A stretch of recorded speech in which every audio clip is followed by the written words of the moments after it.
Question है the correct order of energy of orbitals for hydrogen atom. देखो ध्यान से पढ़ो आराम से क्वेश्चन को। एनर्जी बतानी है आपको, एनर्जी ऑर्डर बताना है। अब पूछा हाइड्रोजन एटम के लिए। देखो एनर्जी आप किससे बताते हो? एनर्जी बताते हो एन प्लस एल के रूल से। जितनी ज्यादा वैल्यू होगी एन प्लस एल की, एनर्जी उतनी ही ज्यादा होगी। और ये है एक्सेप्ट हाइड्रोजन। हाइड्रोजन को छोड़ के सब पे ये रूल लगा सकते हो। हाइड्रोजन के लिए हाइड्रोजन के लिए आप check value of N. N की वैल्यू जितनी ज्यादा होगी एनर्जी उतनी ही ज्यादा होगी। एन प्लस एल हाइड्रोजन के लिए चेक नहीं करते। फिर बोल रहा हूं ध्यान रखना, कुछ बच्चे बोलेंगे सर एन प्लस एल से देखते हैं। हाइड्रोजन के लिए ओनली एन चेक किया करते हैं आप, एल चेक नहीं करते। ठीक है, तो क्या हो जाएगा करेक्ट आंसर? देखो एन सेम तो एनर्जी सेम, एन बढ़ेगा तो एनर्जी बढ़ेगी, यानी 3s 3p 3d की एनर्जी सेम। हाइड्रोजन एटम की बात कर रहा हूँ, 4s की ज्यादा। अदरवाइज और कोई सा एटम आ जाए, हाइड्रोजन एटम की जगह और कोई एटम हो तो एन प्लस एल रूल लगेगा। ठीक है, क्वेश्चन है which among the following mixture show positive deviation from Raoult law. देखो पॉजिटिव डेविएशन कौन शो करेगा? पहला वाला है इथेनॉल प्लस एसीटोन, एल्कोहल और acetone, chloroform acetone, phenol, aniline, nitric acid और वाटर। तो फर्स्ट वाला करेक्ट होगा। देखो बेसिक कॉन्सेप्ट बताता हूं कैसे क्वेश्चन को सोल्व किया जाता है। अपन ने लिया प्योर, जैसे एल्कोहल, इथेनॉल है ये। जो इथेनॉल है इसमें क्या है? एच बॉन्ड है, हाइड्रोजन बॉन्डिंग। अगर इसमें एसीटोन डाल देंगे, एसीटोन डालेंगे तो कुछ हाइड्रोजन बॉन्ड क्या होंगे? ब्रेक होंगे, तो वीक होगा इंट्रेक्शन, वीक इंट्रेक्शन। अगर फोर्स ऑफ अट्रैक्शन या इंट्रैक्शन रिएक्टेंट का ज्यादा हो, किससे? प्रोडक्ट से। फोर्स ऑफ इंट्रैक्शन या अट्रैक्शन, यहां पे तो वीक हो गया ना, किसका? प्रोडक्ट का। तो ज्यादा किसका है? रिएक्टेंट का। रिएक्टेंट का ज्यादा यानी इथेनॉल का ज्यादा है, क्योंकि हाइड्रोजन बॉन्ड बन रहे हैं, यहां पे बॉन्ड टूट जा रहे हैं। तो ये कंडीशन होती है पॉजिटिव डेविएशन की। ठीक है, कंडीशन समझ में आई? अब देखो एग्जांपल्स बता देता हूं उसका। मतलब क्या होगा इसमें? पी एस एन वो ग्रेटर देन होगा P naught A X A plus, example बता रहा हूं, P naught B X B. ठीक है, एग्जांपल कैसे याद रखो? जैसे एसीटोन है, एसीटोन प्लस एल्कोहल, कोई सा भी एल्कोहल आ जाए, और एसीटोन के साथ में अगर CH2 आ जाए, एसीटोन के साथ में अगर देखो जैसे बेंजीन है वो भी आ जाए, तो भी पॉजिटिव डेविएशन का एग्जांपल है। और जैसे एल्कोहल और वाटर, एल्कोहल प्लस वाटर, ये भी पॉजिटिव डेविएशन का एग्जांपल है। तो यहाँ पे एसीटोन और एल्कोहल दे रखा है, तो करेक्ट आंसर फर्स्ट हो गया। ठीक है, सारे एग्जांपल एनसीईआरटी सारी चोरी हो गई यहाँ पे।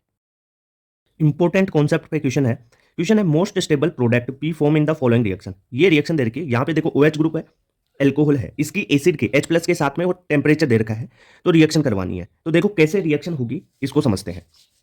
पूरा कॉन्सेप्ट एक साथ बता देता हूं इसका। ये आपका रिएजेंट आपको दे रखा है, शुरू से रिएक्शन बताता हूं। यहां पे है आपका OH, जो ये H प्लस है, ये OH माइनस लेगा, OH लेगा और क्या बना देगा आपको? यहां पे फॉर्मेशन हो जाएगा OH2 प्लस का। अब OH2 प्लस अनस्टेबल, ये क्या करेगा? यहां से निकलेगा, यहां से निकलेगा तो यहां पे कार्बोकेटाइन फॉर्म हो जाएगा। देखो कार्बोकेटाइन फॉर्म हो गया, यहां पे कार्बोकेटाइन फॉर्म हो गया। क्लियर बात? अब देखो ये जो कार्बोकेटाइन फॉर्म हुआ है, क्या ये और भी स्टेबल में जा सकता है क्या? अपन शिफ्टिंग की बात कर लेते हैं, हाइड्रोजन शिफ्ट, मिथाइल शिफ्ट, ठीक है, इनकी बात कर लेते हैं। तो या अगर मैं इस CH3 ग्रुप को यहां पे ला दूं और कार्बोकेटाइन को यहां पे कर दूं, यानी मिथाइल शिफ्ट कर दूं इसमें, तो देखो ये कार्बोकेटाइन डबल बॉन्ड के साथ रेजोनेंस में भी, और इसके अल्फा हाइड्रोजन भी ज्यादा हो जाएंगे, यानी मोर स्टेबल हो जाएगा। तो मैं यहां पे कर देता हूं CH3 शिफ्ट, मिथाइल शिफ्ट कर देता हूं यहां पे। तो देखो क्या होगा? ये दो बॉन्ड यहां पे, ये डबल बॉन्ड यहां पे, एक बॉन्ड यहां पे, और ये पॉजिटिव चार्ज, ये मिथाइल यहां पे शिफ्ट हो गया। क्लियर बात? इतनी। अब नेक्स्ट स्टेप में क्या होगा? यहां से H प्लस निकलेगा, भाई एल्कीन बनाना होता है ना, H प्लस और हीट दे रखा है तो एल्कीन फॉर्म होती है। तो H प्लस यहां से निकालूं, ये वाला H निकालूं या ये वाला H निकालूं? अब बताओ कौन सा H निकालें? ऐसी एल्कीन बनाओ जो ज्यादा स्टेबल हो। तो यहां पे बनाऊंगा तो डबल बॉन्ड, यहां पे दोनों डबल बॉन्ड बन जाएंगे, भाई अनस्टेबल हो गया ना ये तो। और यहां पे अगर डबल बॉन्ड बनाऊंगा मैं इस H को निकाल के, तो यहां पे डबल बॉन्ड बनेगा, कॉन्जुगेशन भी हो रहा है और अल्फा हाइड्रोजन भी ज्यादा होंगे। तो मैं इस H प्लस को निकाल दूंगा, माइनस H प्लस कर दिया मैंने, H प्लस निकाल दिया। तो देखो कौन सी एल्कीन बनी? ये डबल बॉन्ड था, ये दो बॉन्ड यहाँ पे, एक बॉन्ड यहाँ पे, एक बॉन्ड यहाँ पे, और ये एल्कीन बन गई। ठीक है, समझ में आया कॉन्सेप्ट? तो ऐसा कोई ऑप्शन दे रखा है क्या आपको? देखो ये वाला ऑप्शन, सेकंड ऑप्शन, तो सेकंड ऑप्शन आपका करेक्ट हो जाएगा। ऐसे ही और कॉन्सेप्चुअल क्वेश्चन कहां पे मिलेंगे? CP शर्मा क्लासेज है, उसको ज्वाइन कर लो, मेंबरशिप ले लो, ओनली 59 रुपीज में सारे कॉन्सेप्ट और अच्छे कॉन्सेप्चुअल क्वेश्चन आपको मिलेंगे। क्वेश्चन है in the given conversion identify the suitable reagent ABC।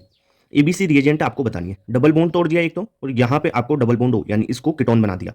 अब देखो पहले अपन इसमें A, B और C तीनों कंपाउंड देखने कौन कौन से रिएजेंट हो सकते हैं। तो पहले एक बार रिएक्शन करवा के देख लेते हैं। आपको दे रखा B2S6THF, यानी हाइड्रोबोरेशन ऑक्सीडेशन का रिएजेंट भी दे रखा है आपको।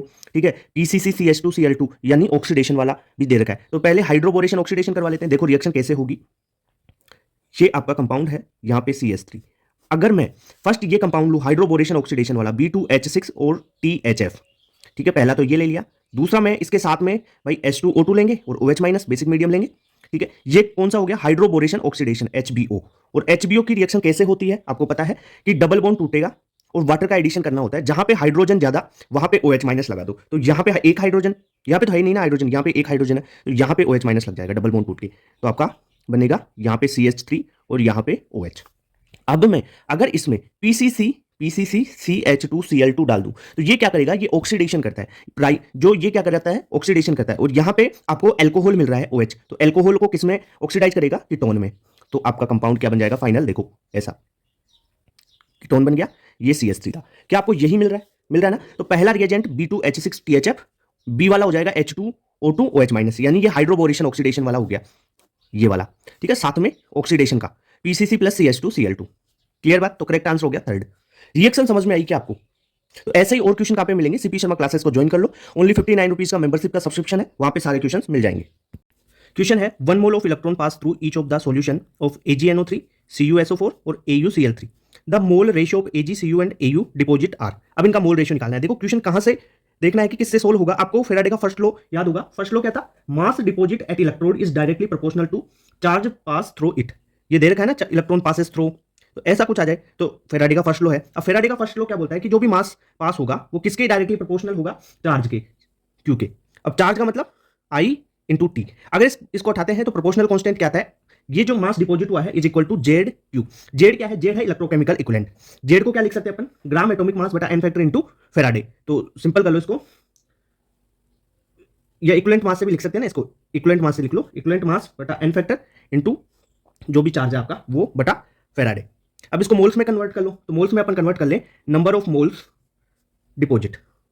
देखो मैं पूरा कॉन्सेप्ट रिवाइज करवा रहा हूं। अगर इसको मास को, ये मास है, मोल में कन्वर्ट करोगे तो क्या बचेगा, Q upon N factor into Faraday. ठीक है, ये मास में कन्वर्ट हो गया, मोल्स में कन्वर्ट हो गया। अब आपको मोल से निकालने थे। पहली चीज देखो यहाँ पे दे रखा है 1 मोल ऑफ इलेक्ट्रॉन, यानी 1 मोल इलेक्ट्रॉन का चार्ज क्या हो गया, 1 फेराडे चार्ज होगा। ठीक है, 1 मोल इलेक्ट्रॉन में। तो कर लो अब सोल्व। देखो चार्ज क्यों 1 फेराडे रखोगे, इस क्वेश्चन को सोल्व कर रहे हैं। 1 फेराडे रखोगे, फेराडे से फेराडे कैंसिल, यानी एन फैक्टर का काम आ गया। 1 अपॉन एन फैक्टर हो गया। एन फैक्टर चार्ज के बराबर होगा, ये Ag प्लस में रहेगा, CuSO4 यानी कॉपर प्लस 2 में है, AuCl3 है तो ये Au है प्लस 3 में। ठीक है, तो यहां पे जो रेशियो निकालूं मैं, तो रेशियो क्या आएगा, 1 AgNO, देखो AgNO3 CuSO4 और AuCl3 का 1 अपॉन एन फैक्टर से, भाई 1 अपॉन एन फैक्टर गया, चार्ज फेराडे कैंसिल हो गया ना, 1 रेशियो CuSO4 का 2 होता है 1/2, ये हो जाएगा AuCl3 यानी 1/3। ठीक है, और सिंपल करें, देखो इस रेशियो में नहीं है तो इसको पूरे को 6 से मल्टीप्लाई कर दो। 6 से मल्टीप्लाई करोगे तो ये रेशियो में आ जाएगा 6 रेशियो, ये हो गया देखो तुम्हारा 3 और ये 2, तो 632 करेक्ट आंसर हो जाएगा सेकंड। ठीक है, तो पूरा कॉन्सेप्ट रिवाइज हो गया ना इससे। क्वेश्चन है number of electron lost during electrolysis of 0.355 gram of chlorine minus is. अब देखो ये क्वेश्चन है, इसका सबसे पहले तो मैं आपको कॉन्सेप्ट बता देता हूं। कॉन्सेप्ट क्या है इसका, फेराडे का फर्स्ट लॉ। फेराडे क्या बोलता है कि mass of deposited at electrode is directly proportional to charge pass through it. जितना चार्ज पास होगा उसके डायरेक्टली प्रोपोर्शनल होगा कि कितना मास डिपॉजिट हुआ है वो। एक अपन कांस्टेंट लगा देते हैं जेड। जेड क्या है, इलेक्ट्रोकेमिकल इक्विवेलेंट बोलते हैं जिसे। इसकी वैल्यू अपन, जेड की value equivalent mass upon app से निकाल सकते हैं। ये कैपिटल ऐप क्या है, ये फेराडे है, यानी 96500 कुलाम इसकी वैल्यू है। ऐप की वैल्यू क्या होती है, 96500 कुलाम लिखते हैं। 485 होता है पर 500 कर देते हैं। जो मास डिपॉजिट हुआ है उसका फॉर्मूला अगर इक्विवेलेंट मास को ओपन करके लिख दे तो ग्राम एटॉमिक मास बटा एन फैक्टर हो जाएगा। क्यू क्या होता है, I इंटू टी बटा एफ तो है ही। तो ऐसे अपन ग्राम इक्विवेलेंट का फॉर्मूला निकाल सकते हैं। पहला formula, number of gram equivalent क्या होंगे, चार्ज बटा फेराडे। ठीक है, अगर आप निकालना चाहो मोल्स डिपॉजिट, कितने मोल डिपॉजिट हुए हैं वो देखो, मास तो यहां से निकालोगे, ग्राम इक्विवेलेंट यहां से निकालोगे, मोल यहां से निकालोगे। 3 फॉर्मूले हैं काम के। मोल के लिए क्या हो जाएगा, देखो ग्राम इक्विवेलेंट को मोल में कन्वर्ट करोगे तो एन फैक्टर से भाग देना पड़ेगा, दे दो यहाँ पे, तो Q बटा N factor into F. Okay, अब यहां से कंक्लूजन निकाल देते हैं। देखो ये जो ग्राम इक्विवेलेंट है, एक ग्राम इक्विवेलेंट के लिए करोगे तो Q बराबर 1F हो जाएगा, और यहां से आप F की वैल्यू और इलेक्ट्रॉन के लिए निकालना चाहिए तो इलेक्ट्रॉन का चार्ज रखोगे तो आपके पास आएगा कि 1 ग्राम इक्विवेलेंट के लिए आपको Na नंबर ऑफ इलेक्ट्रॉन्स मिलेंगे। ठीक है, तो 1 ग्राम इक्विवेलेंट जहां पे भी आ जाए उसके रेस्पेक्ट में मोल कॉन्सेप्ट की तरह आप कैलकुलेशन कर लोगे कि 1 gram equivalent is equal to Na number of electron. Okay, अब क्वेश्चन सोल्व करते हैं अपन। अब देखो क्वेश्चन में दे रखा है अपने को, अपन ये जो ग्राम इक्विवेलेंट है ना उसके रेस्पेक्ट में कर लेते हैं। 0.355 ग्राम दे रखा है, इसका ग्राम इक्विवेलेंट निकालते हैं। तो ग्राम इक्विवेलेंट कैसे निकालेंगे, मास बटा इक्विवेलेंट मास। ठीक है, ये ग्राम इक्विवेलेंट निकाल लेते हैं। मास कितना दे रखा है, 0.355। ठीक है, क्लोरीन है, क्लोरीन का इक्विवेलेंट मास क्या होता है, इक्विवेलेंट मास आप कैसे निकालते हो, इक्विवेलेंट मास होता है मोलर मास बटा एन फैक्टर। क्लोरीन है -1, यानी एन फैक्टर तो इसका 1 हो गया। मोलर मास कितना होता है 35.5 अपॉन 1, तो इसका मोलर मास हो गया 35.5। ये आ जाएगा आपके पास इक्विवेलेंट, ग्राम इक्विवेलेंट। ठीक है, ग्राम इक्विवेलेंट। अब देखो कितने ग्राम इक्विवेलेंट हो गए, ये 0.001।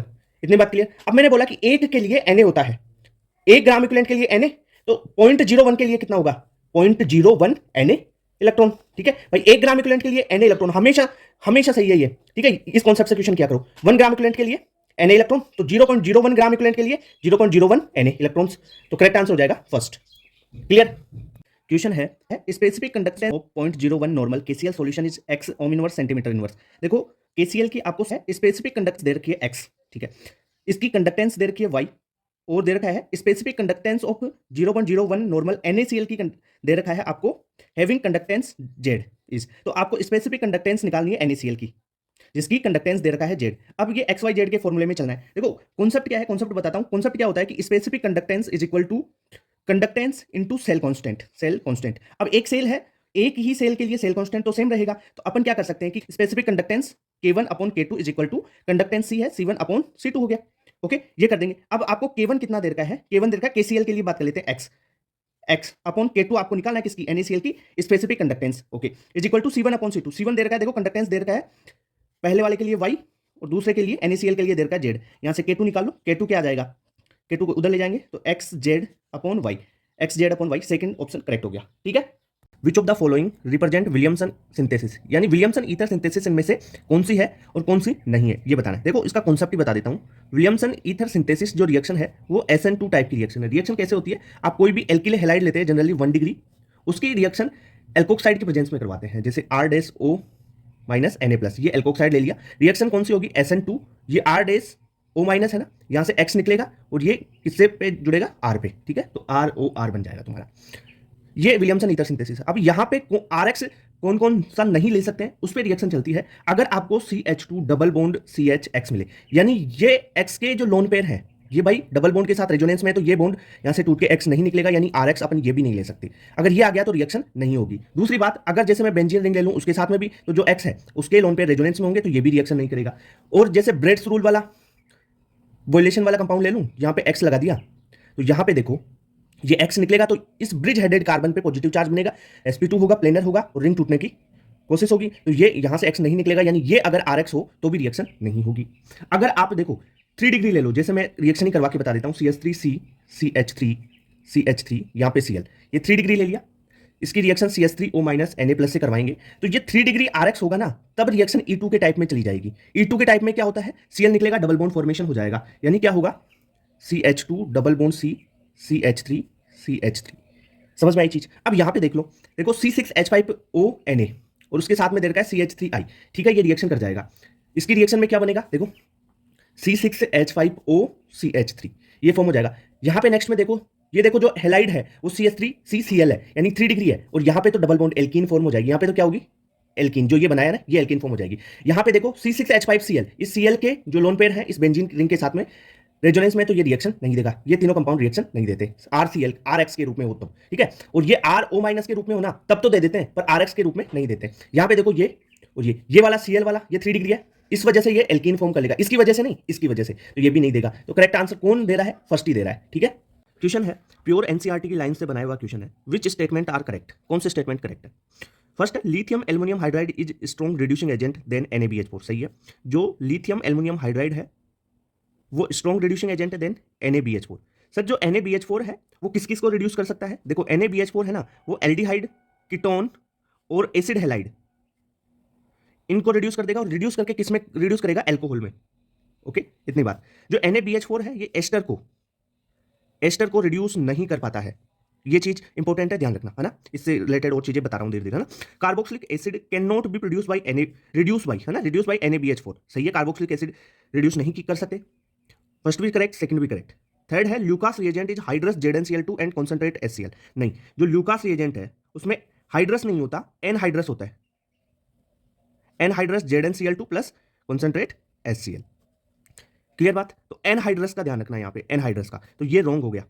नेक्स्ट है phenol is known as carbolic acid, phenol को कार्बोलिक एसिड भी बोलते हैं, ये है OH, ये कार्बोलिक एसिड, और इसी को बोलते हैं फिनोल। तो आपको पूछा करेक्ट, तो फर्स्ट करेक्ट, सेकंड करेक्ट और डी वाला करेक्ट, तो ABD यानी सेकंड ऑप्शन सही हो जाएगा इसका। क्वेश्चन है ए quantity of electrical charge that brings about the deposition of 4.5 gram aluminium from aluminium 3+, ठीक है सर, इतना डिपोजिट हुआ है aluminium 4.5 gram at cathode will be produce the following volume of H2 का कितना वॉल्यूम प्रोड्यूस होगा किससे, from H plus at the cathode. Faraday का सेकंड लॉ तो आपको पता ही होगा, उससे सोल्व कर लेते हैं।